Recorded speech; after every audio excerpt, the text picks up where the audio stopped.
Welcome everybody back to boostinmotion, guys, and I just want to quickly talk to you guys about some of the cars I've owned, because you guys think that this is my first Infiniti, at which is not. But anyways, let's jump right into it.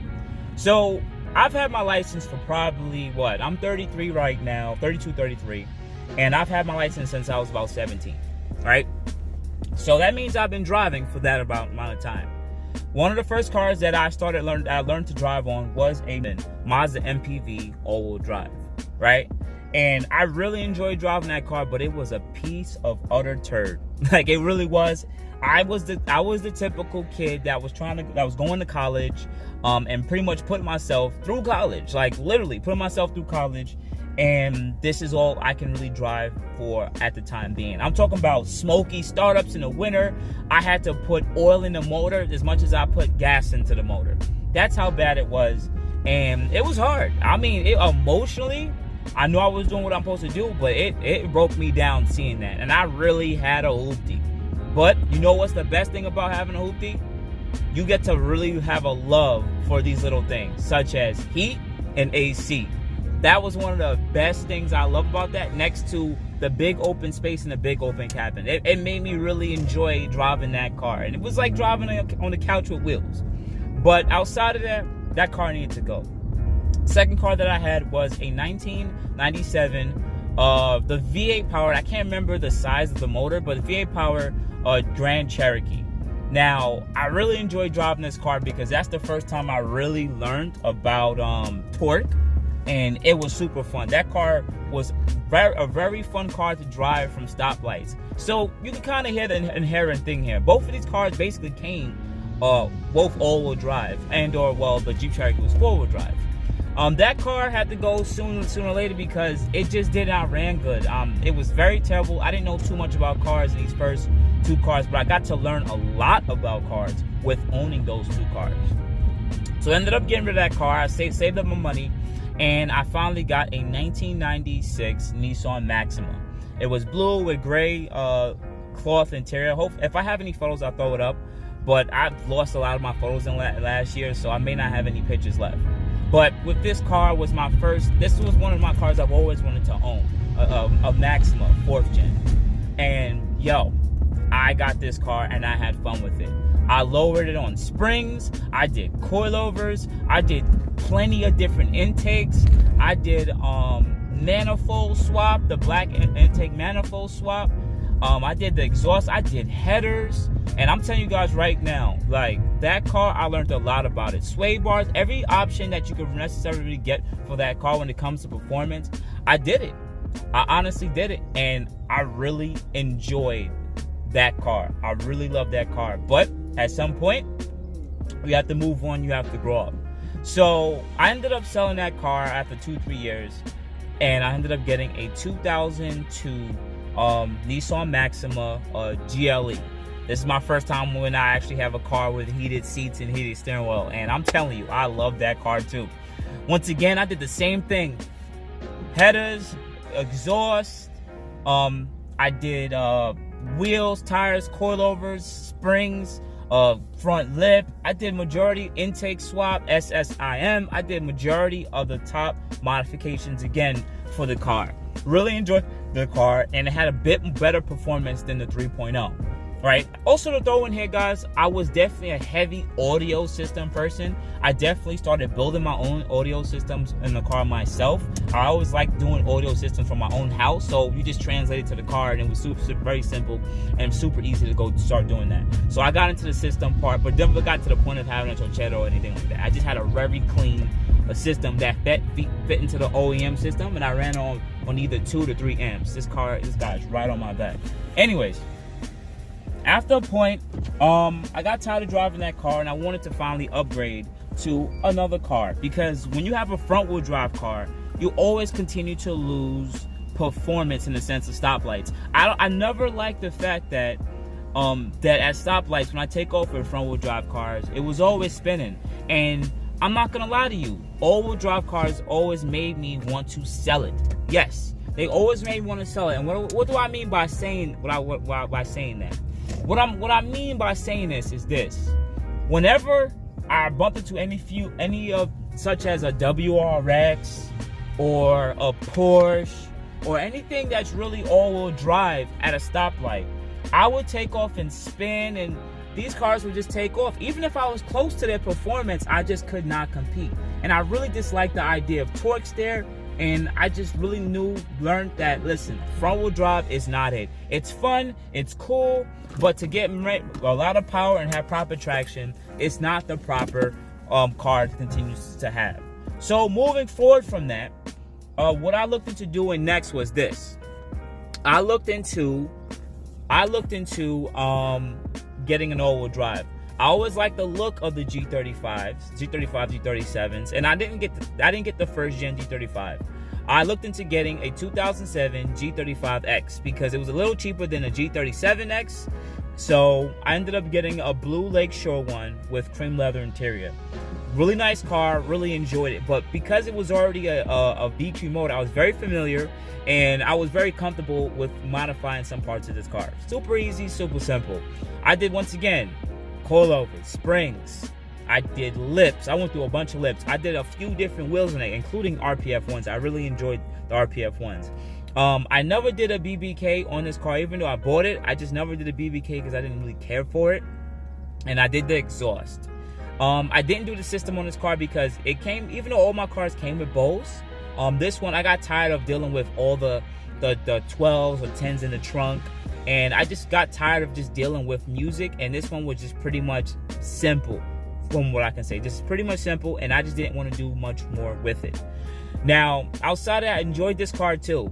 Fun, had a good time with it, and I ended up crashing that car. I was working a lot of hours at my job I currently still work at, and I ended up falling asleep one morning behind the wheel. Luckily, it was only I was only going about 10 to 15 miles an hour. I remember being so sleepy doing doubles, and I run the back of a pickup truck, like a Tacoma. Car was instantly totaled, and I ended up having to sell a lot of the parts off the car. Well, the parts that I could sell off the car, and then sooner or later I had to get a car soon. So I was in a kind of a bind, and at this current moment, I didn't really like much cars. The cars I was looking to get at this current moment were either a number 1 Q50, 2 M37X, 3 E550, of course 4MATIC, and that's about it. I didn't really like much other cars. Now, 2 of those cars on the list, such as the M37X, was going to be pretty much a finance. And they were very expensive at that time, right around $27,000, $28,000. So I didn't make that much money at that point. And the E50 was around the same price too. But those cars were still super expensive. And the E50, even though I liked the look of it, it was an AMG car. But when I did my research on it, it still had too much problems. So I was like, all right, let me mess with the M37X. XX. And what happened with this car is the few dealers I went to, they just wanted too much, and I just never really cared for the car. I didn't want to spend that much money. I only want the one with the aero kit, and it had to be an M37X. I could just change the wheels in BBK, because when you go sport on a 3.7, it doesn't really make any sense. You could buy some of these parts. The upcharge didn't make any sense. So a friend of mine actually at this point worked at Infiniti in Long Island. And he said, yo, they have this crazy deal where you pay $399 a month, 0 down, because they wanted to get the 2016 models in. Now, this is when I learned about the Red Sport, and I'm like, shoot, should I just wait? But they had got a Red Sport in, but they didn't have any incentive price for it. And they wanted like $700 for this Red Sport when it first came there. So I said, I don't want it. Because this is before they had incentives, like an actual payment program. So I ended up getting a 2015 premium Q50. This is the one that came with the 19-inch wheels. It came with just the 19-inch sport wheels, but everything else was pretty much just premium. That's it. Car had a backup camera, 360 cam, and it just didn't have the lane guidance on Nissan or Infiniti Pro Pilot 1 version 1. It didn't have that. But I really enjoyed this car, and I had a lot of good times with this car. I had a lot of good times. Did the typical things: coilover, springs, wheels. But I couldn't do as much stuff with the car because, one, I was leased. I just didn't really care to do anything too much with it. And with me knowing the VQ so long, I didn't really care to want to continue to do more with the car, knowing that I know the power level and the top level for it. You know, I knew the transmission, if I wanted the supercharger car, it means I have to buy it, of course, because I'm going to put a supercharger on it. I knew the transmission, the 7-speed transmission can't take the amount of torque.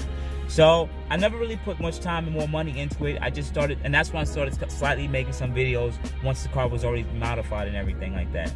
And, you know, I had my good time with it. I love bringing that car out. But the real reason why I got rid of the 2015 wasn't because I wanted a 2018. No. My car kept on getting hit while it was parked.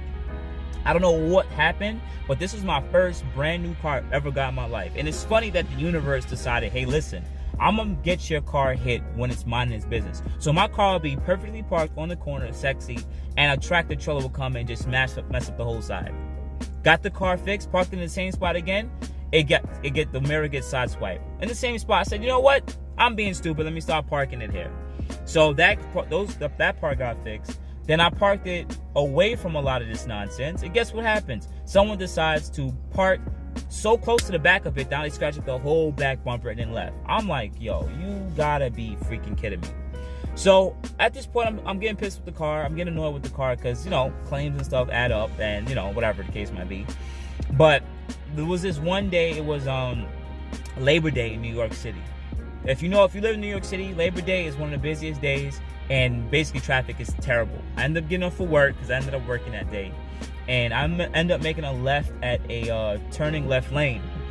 It's one of those lights where the light is green and it gives you the arrow. That means the other side that's coming like this is supposed to stop at red. The lady decides to not see that it's red, and just when I made the left, like, I see that her car is decelerating, but I'm thinking, all right, I'm good. So as I see, like, she's holding the same speed, I'm like, oh shoot, I'm already in her lane because I'm already in the lane. So I try to like gun it, and I guess she braked too late because she wasn't paying attention, and she smacked up the whole front passenger side of my car. Now, at this point, the car got messed up. I could still drive it, but it was making a lot of clicking noises and everything like that, and it had damage. I tried to work with the lady. She didn't have any money for it, and she didn't want to say it was her fault. I said, listen, you ran the light. We ended up going through insurance, and insurance ended up fixing a lot of stuff with the car. They fixed the damage on that side. Well, the damages on the driver's side already got fixed, but the damage on the passenger side, they fixed that. And I actually had some undercarriage damage from when I first put the coilovers on, where I cracked the subframe. So all of that got put into the same claims report, right? And once all that stuff got put into the same claims report, I started looking for a new car, because I was like, you know what? I'm tired of it. I never had this much problems with a car ever in my life. So at the same time, I started looking around for the Blue Iridium. I love the Blue Iridium with the 2016. So I saw the performance game, because this is right around 2017 now, where 2017 November, where this car has been out for, the VR30 been out for a while. And I see that it's doing really good against some of the cars that's on the market. So I ended up finding a Blue Iridium, brand new one, the one I have right now. It was pretty much the 3.0T Sport, but it doesn't come with the Sport packaging, such as BBK, Sport and paddle shifters, and the Sport suspension. And the oil cooler doesn't have that, the Sport packaging, as they would say. I just have the appearance package. And I ended up getting the car, giving the lease back early, car stock, and I ended up getting this car. And you guys see what I've done with this car. It's been a journey for the last 3 years with it, and I've loved it. And of course, I'm gonna try to come out with a complete 25K miles with this car video, but I've enjoyed the last 3 years of this car. So if you guys made this part, I had this car for 3 years. You can go back about 2 to 3 years of what I've done with this car, and I've been transparent on all the ownership, from modifications to me just having the car and from the look of it. And it's been even though it's my first turbo vehicle I've ever owned, I still gotta sit there and say it's been relatively really reliable to me. And I really do love this car, and I really do have a lot of respect for this car. But at some point, I'm gonna have to move forward, and you guys know that. You guys have been hinting like, yo, he's gonna get an M3. I don't know. He's gonna get Q60. I don't know. But in the short end of the stick, I would like to still, once again, try and speak this stuff into existence. Just get a 6-speed manual G37 coupe or convertible, and learn with that car and get really good at driving stick as a second car, and or as a car to replace for this car for the short time. But outside of that, guys, I just wanted to give you guys some information on some cars I previously owned and just share with you, because you guys don't know. So outside of that, guys, always hit the like button, subscribe button, watch the videos from start to finish. Also on top of that, have a Teespring account below if you want to support the channel, so buy some boostinmotion merch. And finally, just hit me up at my social medias, man, boostinmotion. But outside of that, guys, you have a good morning, good afternoon, good night. Thank you, guys. I appreciate it so much. You have a good day. Thank you, everybody, for watching. Do appreciate you guys. Love you guys very much. You can also check out the 2 links I posted for some of my other videos. Also, on top of that, if you want to purchase some boostinmotion merch, definitely check the link that I posted also. And finally, if you've been watching all my videos and you enjoy them, please hit the link to subscribe to my YouTube channel. Thank you. Thank you.